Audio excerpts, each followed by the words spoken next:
Hi there, Miss Barber here. This lesson is titled Sets and Venn Diagrams. The learning objectives for this lesson are 1. Use set notation. 2. Construct Venn diagrams. 3. Use Venn diagrams to show relationship between sets. 4. Use two-way tables to show relationship between two variables. And 5. Use Venn diagrams to solve problems. Let's begin with definitions. A set is a collection of objects. The members of a set are the individual objects within that set. We write or represent sets by listing their members within a pair of braces. There is no artistic license here. You must use braces. We use dots, often called ellipses, to indicate a continuing pattern if there are too many members to list. A Venn diagram is a diagram that uses circles within a rectangle to represent sets. Example, set notation. Use braces to write the contents of each of the following sets. A, the set of non-contiguous states of the United States. If you don't know what contiguous means, we can look it up. I used a Google search, and here's the definition. Contiguous. It is an adjective defined as touching or in contact and in close proximity without actually touching. So non-contiguous would then be non-touching states, and those are Alaska and Hawaii. We list those in brackets. Part B, the set of integers greater than -3. Well, that's a lot of numbers to list. Remember, integers are whole numbers, positive, negative, and 0. So we will begin with open braces, -2, -1, 0, 1, and then it increases with an ellipsis. That's the 3 dots. The dot indicates that the list continues to ever larger numbers. Set relationships and Venn diagrams. A may be a subset of B or vice versa, meaning all members of the set A are also members of the set B. A Venn diagram representation would be a large rectangle, and inside completely the rectangle is a circle that we label as B. And within B, we have another circle completely within B that we label as A. Let's observe that in this Venn diagram, A is completely within B, and both A and B are in the rectangle. A may be disjoint from B, meaning that these two sets have no members in common. A typical Venn diagram representation would be a rectangular box with two circles not touching each other in the rectangle. We would label one of the circles A, the other one B, and notice they don't touch, they don't overlap, and they have no members in common. A and B may be overlapping sets, meaning that the two sets share some of the same members. The region of overlap is called the intersection. Let's observe that for the Venn diagram, we have an exterior rectangular box. We have two circles, one labeled A and one labeled B, completely in the box with an overlap, a small portion that A and B have in common. Venn diagrams. Recall, Venn diagrams are a visual way of describing relationships between sets. Let's look at some concrete examples of Venn diagrams.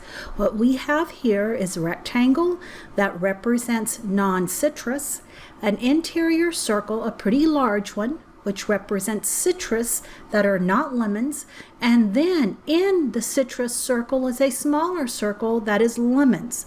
Let's observe that lemons are citrus, they're just separated into a separate group.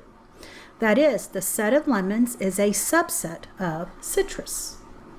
This Venn diagram consists of an outside or exterior rectangular box and two circles that do not touch each other. One is labeled melons, the other one is labeled citrus. Let's observe that they do not overlap. Melons and citrus, while are in the category of fruit, have nothing else in common. The set of melons is disjoint from the set of citrus. Venn diagrams. We have a rectangle, and within that rectangle are two circles that overlap. The left circle is labeled teachers, the right circle is labeled men, and the point of intersection is marked with an X. The rectangular part that is separate from the circles represents females who are not teachers. The teachers to the left, where it is not in the overlap, represents female teachers. To the right, with the label of men, that part where it is not in the overlap represents men who are not teachers, and the X, where there is the overlap, represents male teachers. The sets of teachers and men are overlapping. The area of overlap is also called the intersection. Example, use Venn diagram to solve. Describe the relationship between Democrats and Republicans, party affiliations, and draw a Venn diagram showing this relationship. Interpret all regions of the Venn diagram. A solution. A person can be registered for only one political party, so the sets Democrats and Republicans are disjoint. The Venn diagram then would consist of an exterior or an outside rectangular box, and within that rectangular box are two circles, one that represents Democrats and another that represents Republicans with no overlap at all. The regions outside both circles, but still within the rectangle, represents people who are neither Democrats nor Republicans. That is, people who are registered for other political parties, who are independent, or who are not registered at all. Example, draw Venn diagram to solve. Draw a Venn diagram showing the relationships among the sets of natural numbers, whole numbers, integers, rational numbers, and real numbers. Where are the irrational numbers found in this diagram?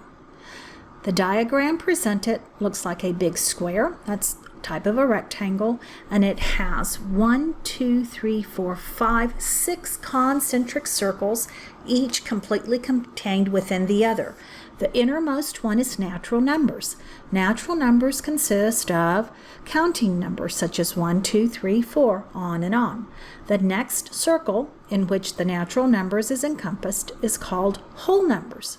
The whole numbers is the set of natural numbers plus 0. The next or the third circle is the set of integers, and the integers are positive, negative, whole numbers, and 0. Now we go to rational numbers. Rational numbers, if you look at the root, has ratio in it. That means it's a number that can be expressed as a ratio of two integers.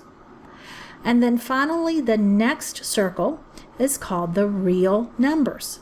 And the real numbers encompasses the rational numbers, which includes the integers, which includes the whole numbers, which includes natural numbers. Now, the irrational numbers, just by the breakdown of the word rational and irrational, tell you they have nothing in common. Irrational numbers are numbers that cannot be expressed as a ratio of two numbers. Think square root of 2 or pi. And that irrational numbers is actually a subset of the real numbers that have nothing in common with the other sets of numbers. And just out of curiosity, what do you think the actual square represents?